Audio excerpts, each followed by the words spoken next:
घरोघरी मातीच्या चुली या मालिकेच्या आजच्या भागामध्ये आपण पाहत आहोत. आता इथे हळदीचा कार्यक्रम रंगात आलेला असतो. तेवढ्यातच नाना तिथे येतात आणि नाना तिथे आल्याबरोबरच म्हणत असतात, थांबवा हे सगळं, मी तुम्हा सगळ्यांना निक्षून सांगत आहे, मी हे लग्न होऊ देणार नाही, मला हे लग्न मुळात मान्यच नाहीये, असं म्हणून तिथे असलेला मेहंदीचा बाऊल ते फेकून देतात. त्याचबरोबर एक ताट असतं औक्षणाचं, ते सुद्धा इथे ते फेकून देतात आणि हे सगळं ऐश्वर्यासमोर नाना घडून आणत असतात. ऐश्वर्या अगोदरच रागात असते आणि त्यावर नानांनी ह्या सगळ्या गोष्टी केल्यामुळे आता तिला राग आलेला असतो. नाना म्हणत असतात, काही जरी झालं तरी सुद्धा. इकडे ऐश्वर्या म्हणते, हे सगळं काय आहे? त्यावरच जानकी म्हणते, नाना थांबा, ऐकून तरी घ्या. पण नाना म्हणतात, तुला नाना म्हणायचा मला अधिकार नाहीये आणि तू हे सगळं मला सांगू नकोस. तर इकडे आपण पाहतो की आता सौमित्र पोलिसांसोबत चौकशी करत असतो आणि तेव्हाच एका माणसासमोर ते दोघे सुद्धा जातात आणि एक माणूस त्यांना सांगतो की मी रात्री इथे एक अपघात होताना पाहिला आहे. एक माणूस जो की पूर्ण काळ्या कपड्यांमध्ये होता, त्याचा चेहरा पूर्ण झाकला होता, तो धावत होता आणि धावत असतानाच मी त्याचा पाठलाग केला. खरं तर तो माझ्या गाडीला धडकला होता आणि त्यामुळे मी त्याचा पाठलाग करत होतो, पण तो अचानकच खाली कोसळला आणि खाली कोसळला असताना त्याच्या हाताला थोडीशी जखम झाली. त्यावरच आता सौमित्र म्हणतो की तुम्ही त्याचा चेहरा पाहिलाय का? त्यावरच ती व्यक्ती म्हणत असते, नाही, त्याचा चेहरा पूर्ण बंद होता, म्हणजे फक्त डोळे उघडे होते. त्याचबरोबर इथे मी पाहिलं की त्याच्या हाताला जखम झाली होती, पण सगळ्यात महत्त्वाची गोष्ट, जेव्हा त्याच्या हाताला जखम झाली ना, तेव्हा एखाद्या मशीनचा वगैरे कसा आवाज येतो ना, तसा त्याच्या तोंडून आवाज आला, म्हणजे खूप विचित्र आवाज आला आणि त्यावर तो लगेचच रिक्षात बसून गेला. तेव्हा सौमित्र म्हणतो की मग तुम्ही त्या रिक्षाचा नंबर वगैरे पाहिलाय का? पोलीस म्हणतात, जर नंबर आठवत असेल तर सांगा ना. त्यावरच तो माणूस म्हणत असतो, नाही ना, हे सगळं एवढ्या झटापटीत झालं, एवढ्या फास्टमध्ये झालं की त्या रिक्षाचा नंबर मला आठवत नाही किंवा मी तो व्यवस्थित पाहिला नाही आहे. पण एवढं मात्र नक्की की तो माणूस कोणीतरी विचित्रच होता. पण हेही नक्की आहे की त्याच्या हाताला खूप मोठी जखम झाली आहे आणि तळ हाताला जखम झालेली आहे. त्याचबरोबर रक्तसुद्धा गळत होतं. तर आपण इथे पाहतो की आता नाना त्यांच्या खोलीमध्ये असतात आणि नाना त्यांच्या खोलीमध्ये असताना हातात धरून असतात. हाताला झालेली जखम इथे त्यांना त्रास देत असते. प्रेक्षकांनो, तुम्हाला काय वाटतं? त्या मास्कमॅनच्या हाताला लागलेली जखम आणि त्याचबरोबर नानांच्या हाताला झालेली ही जखम अगदीच सेम आहे. आता मास्कमॅनच्या हाताला लागलेल्या जखमेचा फोटो तर नाही आहे इथे, पण ही जखम आणि ती जखम सेमच आहे. आता खूप मोठ्या गोष्टींचा उलगडासुद्धा होणार असतो प्रेक्षकांनो. बापरे, याच भागामध्ये एका व्यक्तीच्या नाही तर 2-2 व्यक्तींच्या हाताला आपण जखम झालेली पाहणार आहोत. मग ती मास्कमॅनवाली व्यक्ती नेमकी कोण आहे? कमेंटद्वारे तुम्ही नक्की सांगू शकता बरं का तुमचं उत्तर. इकडे आता सुमित्रा नानांकडे येते आणि म्हणते, अहो काय हे, किती रागराग करताय, किती स्वतःला त्रास करून घेताय, नका असं करू, जरा आवरा सावरा स्वतःला. ह्या सगळ्या गोष्टी बोलल्यानंतर आता नाना म्हणत असतात, अगं कसं सावरणार आहे, कसं आवरणार आहे स्वतःला, ह्या सगळ्या गोष्टी इथे मला देखवत नाहीत, पाहवत नाहीत, हे सगळं काय चाललेलं आहे. आणि एक गोष्ट लक्षात ठेव, त्या ऐश्वर्याचं आणि त्याचबरोबर इथे ऋषीचं लग्नावर तुम्ही अक्षदा ओतताय आणि इकडे जी आपली जानकी आणि ऋषिकेश आहे त्यांच्या संसारावर तुळशीपत्र ठेवताय. हे चाललंय काय सुमित्रा? ह्या सगळ्या गोष्टी तू कशा काय बघू शकतेस? त्यावरच, अहो आम्ही हे सगळं सारंगसाठी करतोय. सारंगसाठी? तेवढ्यातच आजी दाराशी आलेल्या असतात. काय सारंगसाठी काय करतेस असं विचारल्यानंतर, हो सांगते ना, आणि तेवढ्यातच सांगणार असते कारण सारंग जिवंत आहे आणि सारंगला ह्या घरात आणायचे. ऐश्वर्याने जे काळे कारनामे केले ते सगळे उघड करायचे, तिच्याकडे प्रॉपर्टीचे पेपर आहेत, हे सगळं सुमित्राला नानाला सांगायचं असतं. पण तेवढ्यातच आजी दाराशी येतात आणि आजी आल्याबरोबरच आता म्हणतात, हो नानासाहेब, मी सांगते तुम्हाला, असं म्हणून आता ती नानासाहेबांसमोर इथे उभी असते आणि तेव्हा इथे ती म्हणते, तुम्हाला एक गोष्ट सांगू का? तुम्हाला ह्या घराला वंशाचा दिवा हवा आहे ना? मग मला एक गोष्ट सांगा, ऐश्वर्या प्रेग्नेंट आहे, सारंग या जगामध्ये नाही आहे आणि जर ती ह्या घरातून निघून गेली तर ती त्या बाळाला जन्म नाही देणार आहे. मग ह्या घराचा कुलदीपक, या घराचा वंश नको आहे तुम्हाला.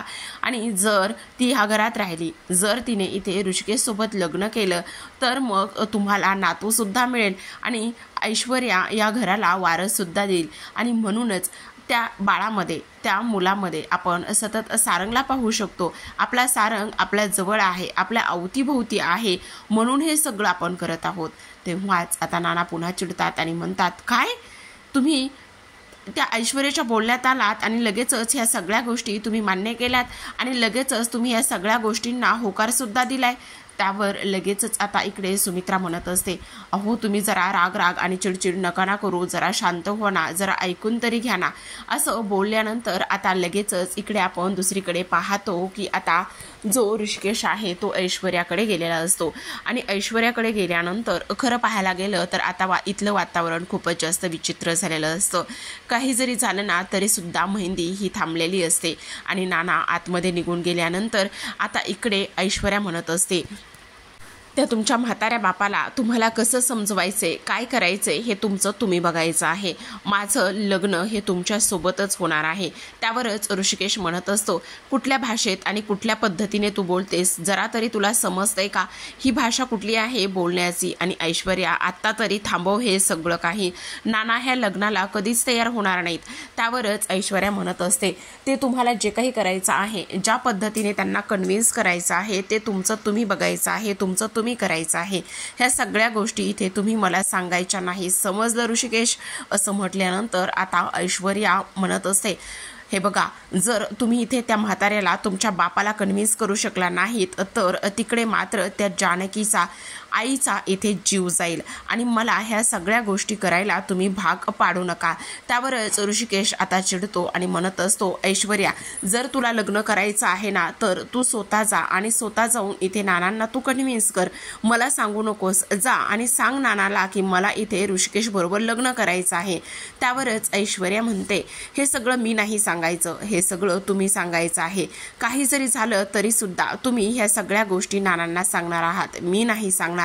आणि जर तुम्हाला हे असं करायचं नसेल तर तुम्हाला माहिती मी काय करू शकते, तर तुमच्या एक्स वाईफ जी आहे ना तिच्या आईची किल्ली माझ्या हातामध्ये आहे आणि जर तुम्ही हे सगळं नाही घडून आणलं तर इकडे तुम्ही नाही बोला, तिकडे लताबाई ढगात वरचं तिकीट काढलं असेल त्यांनी.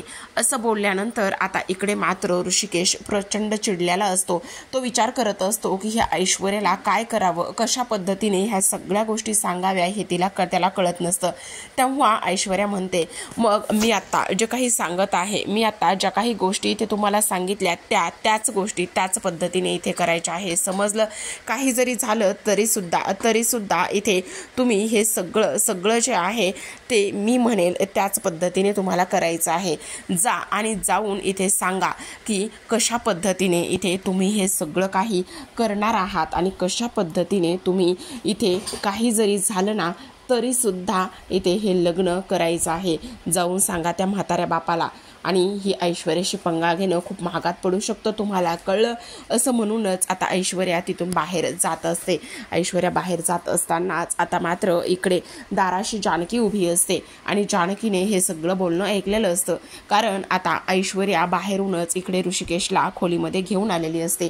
आता जेव्हा ऐश्वर्या दरवाजा उघडते आणि दरवाजा उघडल्यावर जानकी तिला समोर दिसते. जानकी समोर दिसल्याबरोबरच ती म्हणत असते, काय गे जानकी, दरवाजाला कान देऊन ऐकायची सवय तुला लागली वाटतं माझ्याकडून, चांगली गोष्ट आहे. आणि त्याचबरोबर इथे समजव तुझ्या नवऱ्याला, एक्स नवऱ्याला, कारण त्याला सांग की हे लग्न करणं किती जास्त गरजेचं आहे आणि लग्न जर केलं ना तरच इथे सगळं पुढचं काही व्यवस्थित होईल. त्याचबरोबर इथे तुझा जो सासरा आलेला आहे ना त्याला सुद्धा समजावून सांगायचं आहे तुला, समजलं. असं म्हणूनच आता इकडे ऐश्वर्याने पुन्हा जानकीला चांगलीच ताकीद इथे दिलेली असते. आता लगेच जानकी खोलीमध्ये आतमध्ये जाते आणि आतमध्ये गेल्यानंतर ती ऋषिकेशला म्हणत असते, ऋषिकेश काय झालेलं आहे, काय म्हणत होती ऐश्वर्या. त्यावरच ऋषिकेश म्हणत, तिने असं सांगितलेलं आहे की जर ह्या लग्नाला नकार दिला आणि त्याचबरोबर लग्नाला नकार दिला तर इथे मी तुझ्या आईला संपवून टाकेल, म्हणजे लताबाईंना संपवून टाकेल असं सांगितलेलं आहे. पण त्यावरच आता जानकी खूप जास्त अस्वस्थ झालेली असते आणि ती म्हणत असते, पण एक गोष्ट सांगू का ऋषिकेश, मला नाही वाटत की इकडे नाना ह्या सगळ्या गोष्टी इथे आता ॲक्सेप्ट करतील किंवा ह्या सगळ्या गोष्टींचा ते इथे विचार करतील. आता जानकी म्हणत असते, ह्या ऐश्वर्याच्या धमक्यांना हल्ली वाढतच चाललेल्या आहेत. एकदा का माझ्या हाती सगळं काही येऊ दे, सगळे काही पुरावे लागू दे, मग ना हिला चांगली जानकी चांगलाच इंगा दाखवते. जानकी म्हणजे काय आहे ना हे तिला सगळं काही सांगते. त्यावरच ऋषिकेश, मला आता खूप टेन्शन आलेलं आहे, काय करायचं आता. त्यावरच आता ऋषिकेश म्हणत असतो, आता काही नाही, इथे नानांना समजावावं लागेल, नानांना कन्व्हिन्स करावं लागेल. त्यावरच आता इकडे जानकी म्हणत असते, नाही, ह्या सगळ्या गोष्टीमुळे नाना खूप दुखवलेले आहेत, ह्या सगळ्या गोष्टी माझ्यामुळे झालेल्या आहेत. नाही, मी हे सगळं काही अजिबातच इथे मान्य करू शकणार नाही. आणि तुम्हाला जर नाना इथे काही बोलले तर मला ते सहन होणार नाही. ह्या सगळ्या गोष्टी माझ्यामुळे झालेल्या आहेत, नको. त्यावरच आता इकडे ऋषिकेश म्हणत असतो, जानकी प्लीज जरा शांत बस, काही एक होणार नाही. नाही, नाना माझ्यावरती चिडणार, आणि जरी चिडले तरी सुद्धा चिडू देत. आता माघार नाहीये, काही जरी झालं ना तरी सुद्धा इथे तुझी आई इथे वाचणं आणि त्याचबरोबर आई सापडणं हे सगळ्यात जास्त महत्त्वाचं आहे, असं सुद्धा आता इकडे ऋषिकेश बोलत असतो. आता ऋषिकेशने हे सगळं काही बोलल्यानंतर मात्र आता लगेचच इथे तो जानकीचा हातामध्ये घेतो, आणि हातामध्ये घेतल्यानंतर जानकीच्या हातावरती तो इथे मेहंदी काढण्याचं काम करत असतो.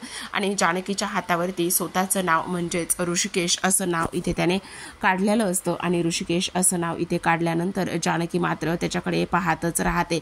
त्यावरच आता इकडे तो तिला म्हणत असतो, जानकी म्हणते, काय करताय. तो म्हणतो, माझं ज्या व्यक्तीवर सगळ्यात जास्त प्रेम आहे ना त्या व्यक्तीच्या हातावरती मेहंदी काढत आहे, असं म्हणूनच आता लगेचच तो स्वतःचं नाव जानकीच्या हातावरती काढत असतो. आणि स्वतःचं नाव जानकीच्या हातावरती काढल्यानंतर तो म्हणत असतो, हे बघ जानकी, आता बघ आपल्या ह्या प्रेमाचा रंग कसा ह्या मेहंदीतून इथे उतरणार आहे. त्याचबरोबर सगळ्यात जास्त इथे ही मेहंदी इथे रंगणार आहे.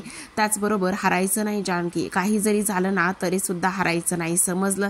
त्यावरच आता जानकी म्हणत असते, हो अगदीच बरोबर बोलताय तुम्ही, हरायचं नाही. आणि तेव्हा इथे ती म्हणत असते, हो, हात नाही छोडना आणि साथ नाही छोडना, असं म्हणूनच आता ह्या सगळ्या गोष्टी इथे ती बोललेली असते. त्याचबरोबर हे सगळं काही बोलल्यानंतर लगेचच आता ती त्याच्या गळ्यात पडते.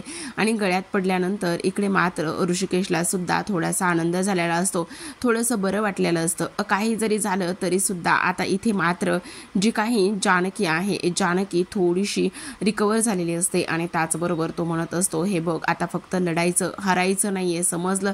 काही जरी झालं ना तरी सुद्धा आता इथे हे सगळं काही जे आपण स्वीकारलेलं आहे त्या सगळ्या गोष्टी आपण इथे व्यवस्थित करायच्या आहेत. काही जरी झालं तरी सुद्धा इथे आता लढायचंच आहे, बरोबर की नाही. आणि एवढ्या लवकर हार मानून नाही चालणार जानकी. तर आपण इकडे दुसऱ्या बाजूला पाहतो की आता जिथे माया आणि त्याचबरोबर लताबाईंना ठेवलेलं असतं तिथे तो गुंड येतो. आणि तो तिथे आल्यानंतर त्या दोघींसाठी खायला घेऊन आलेला असतो. आल्याबरोबरच इथे ह्यांच्यासमोर असलेलं चित्र तो पाहतो. आणि ह्यांच्यासमोर असलेलं चित्र पाहिल्यानंतर तो इथे म्हणत असतो, काय चाललंय काय हे सगळं काही. आणि त्याचबरोबर इथे तुम्हाला हे सगळे पेजेस वगैरे ह्यासाठी थोडी ना दिलेले आहेत की तुम्ही इथे टाइमपास करावा आणि त्याचबरोबर ही वही त्याच्या पानं फाडून तुम्ही त्यावरती चित्र वगैरे काढावे. आणि तेव्हा इथे आता लताबाई म्हणत असतात, अरे बाळा काय झालं तुला सांगू का, इथे ना मला माझ्या मुलीची खूप जास्त आठवण येत होते आणि मला माझ्या मुलीची खूप जास्त आठवण येत होती आणि त्यामुळेच मी हे चित्र काढलं, जेणेकरून तिला हे चित्राद्वारे पाहिल आणि त्याचबरोबर हे सगळं मला हिनं काढायला मदत केली आहे. म्हणजे बघ ना, मी हिला सांगितलं माझी मुलगी अशी दिसते तशी दिसते म्हणून आणि त्यानंतर तिने मला हे चित्र काढण्यासाठी मदत केली. तेव्हाच आता तो माणूस त्यांच्या हातातून ते चित्र घेतो आणि त्यांच्या हातातून ते चित्र घेतल्यानंतर इथे तो म्हणत असतो, तुमची हे सगळं करण्याची हिंमत कशी झालेली आहे आणि का हे सगळं काही तुम्ही करत आहात, असं सुद्धा आता इथे तो बोलत असतो. त्याचबरोबर हातामध्ये चित्र, तुम्हाला चित्र काढण्याची खूप हौस आहे का, तुम्हाला तुमच्या मुलींना भेटायचं आहे का, असं म्हटल्यानंतर आता लगेचच इकडे लताबाई ओरडायला लागत असतात, अरे बाळा नको रे, नको फाडूस रे, कारण मला माझ्या मुलीची खूप आठवण येते रे, तिला कमीत कमी डोळ्यासमोर बघते आणि मला तिला बघितल्यानंतर जरा बरं वाटतं, जरा आनंद होतो, नको रे फाडू, नको फाडू, असं म्हटल्यानंतर आता लगेचच आपण पाहतो की त्या माणसाने इथे ते चित्र जे आहे ते पूर्ण फाडून टाकलेलं असतं. त्या माणसाने पूर्ण चित्र फाडून टाकल्यानंतर आता लगेचच लताबाईला खूप जास्त वाईट वाटत असतं. लताबाई रडायला लागत असतात आणि त्या विचार करतात की नको, त्याला गयावया करून समजावण्याचं सांगण्याचं खूप काम करत असतात, पण इथे त्या माणसाने ते पूर्ण तुकडे तुकडे केलेले असतात आणि तो इथे निघून सुद्धा गेलेला असतो। तो म्हणत असतो नाही, काही जरी झालं ना तरी सुद्धा इथे हे असले उद्योग करायला तुम्हाला इथे आणलेला नाही, समजलं तुम्हाला? जे काम इथे करायला आणलेलं आहे आणि ज्यासाठी तुम्ही इथे आहात तेच काम इथे करा, नाही ते उद्योग इथे करत बसू नका, समजलं? असं म्हटल्यानंतर आता लताबाई रडायला लागलेली असते आणि लताबाई रडत असताना त्या माणसाला थोडी सुद्धा दयामाया अजिबातच आलेली नसते। तर आपण पाहतो की आता इथे जी माया आहे, मायाला सुद्धा इथे थोडंसं वाईटच वाटलेलं असतं, ती सुद्धा रडायला लागलेली असते, कारण इथे लताबाईंची ही अवस्था आणि त्याचबरोबर जानकीचा फोटो, तेव्हा इथे ती म्हणत असते कमीत कमी इथे मी मुलीचा फोटो बघून तरी इथे जगण्याची आशा होती, पण आता ह्यानं हा फोटो सुद्धा इथे फाडून टाकलेला आहे, असं म्हणूनच तो फोटो आता घेऊन ती कवटाळत असते।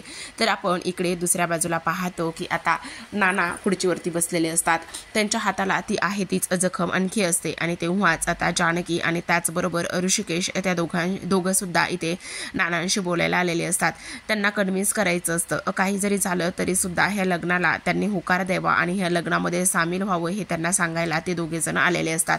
आता तिथे हे दोघेजण आल्यानंतर लगेचच इकडे नाना उठून उभे राहतात आणि उठून उभे राहिल्यानंतर इकडे आता लगेचच जानकी म्हणत असते नाना, त्यावर नाना चिडतात आणि म्हणत असतात तुझी हिंमत कशी झाली मला नाना म्हणायची, मला नाना वगैरे काही म्हणू नको, काही एक संबंध नाहीये तू मला नाना म्हणायचा आणि त्याचबरोबर तो अधिकार सुद्धा मला नाहीये। त्यावरच ऋषिकेश आता नानांशी बोलत असतो आणि समजवण्याचं काम करत असतो आणि तेव्हाच इकडे अरे तू मला समजावण्यासाठी कशासाठी आलेला आहेस, मला तुझं काहीच ऐकून घ्यायचं नाही, समजलं? म्हणत असतात आत्तापर्यंत मला नेहमी वाटायचं की माझी जानकी कधीच चुकणार नाही, ती चुकीची असूच शकत नाही, ती चुकूच शकत नाही, पण नाही, माझा अंदाज खूप जास्त चुकीचा होता आणि त्याचबरोबर तोच अंदाज माझा बरोबर निघालेला आहे आणि इथे जानकी एवढं सगळं झालं पण एवढ्या सगळ्या गोष्टी होऊन मला सांगावंसं नाही वाटलं तुम्ही का एवढं मोठं टोकाचं पाऊल तुम्ही इथे उचललेलं आहे, असं सुद्धा आता इथे नाना म्हणत असतात। त्याचबरोबर आता ऋषिकेश म्हणत असतो नाना प्लीज एवढं नका ना बोलू, तुम्ही स्वतःला त्रास करून घेऊ नका ना आणि नका ना तुमच्या अशा वागण्यामुळे सगळ्यांना त्रास होईल, तुमची तब्येत ढासळेल। त्यावरच नाना म्हणत असतात हो का, आता तुला कळतंय मला त्रास होईल म्हणून, पण जे आता मी जे बाहेर बघितलंय ना त्यामुळे मला सगळ्यात जास्त त्रास झालेला आहे। अरे गोष्टी फक्त इथे ऐश्वर्या आणि ऋषीचं लग्न ठरवण्यापर्यंत गेलेल्या नाहीयेत, तर इथे मेहंदीपर्यंत गोष्टी गेलेल्या आहेत आणि तरी सुद्धा तुम्ही इथे मला हे सांगावंसं नाही वाटलं का एवढं मोठं सत्य माझ्यापासून तुम्ही लपून ठेवलं? त्यावरच आता इकडे जानकी म्हणत असते नाना आम्ही तुम्हाला सांगणारच होतो, पण इकडे लगेचच पण म्हटल्यानंतर पण काय झालं बोल ना, कशामुळे नाही सांगितलं, असं इथे ते बोलत असतात। तेव्हाच आता सुमित्रा म्हणत असते अहो प्लीज नका ना तुम्ही एवढा स्वतःला त्रास करून घेऊ आणि तेव्हाच इकडे आता नाना म्हणत असतात अच्छा त्रास, अगं मला त्रास, अगं ह्यांना जर इकडे सुमित्रा म्हणते त्यावर की अहो खरंच तुमच्यामुळे तुमच्या अशा वागण्यामुळे मुलं घाबरतायत हो, नका असं बोलू काहीतरी। तेव्हाच इकडे आता नाना म्हणतात अगं हे जर मला घाबरत असते ना तर हे सगळं करण्याआधी मला ह्यांनी काहीतरी सांगितलं असतं का नसतं सांगितलं, बोल ना, सांगितलं असतं की नसतं?